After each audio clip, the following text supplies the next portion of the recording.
in ron tan xóa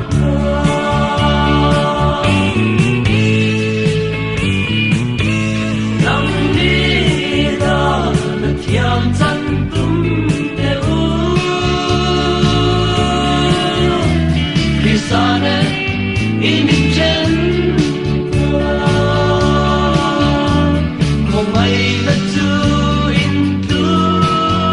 sân ta simin anh lẽ là tu na lâu kiru cả na thiam sa tum min thấy to có xóa chi na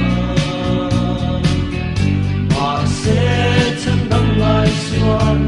cả mi pi cà phê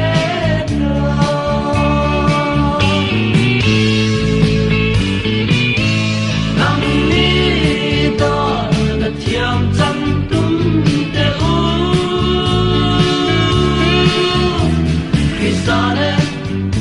Ghiền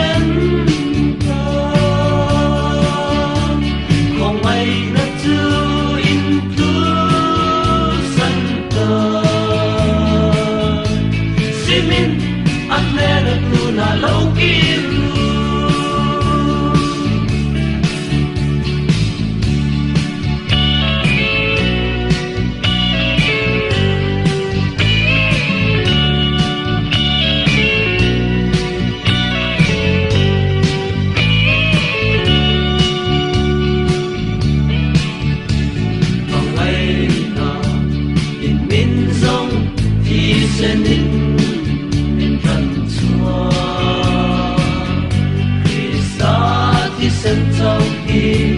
hấp dẫn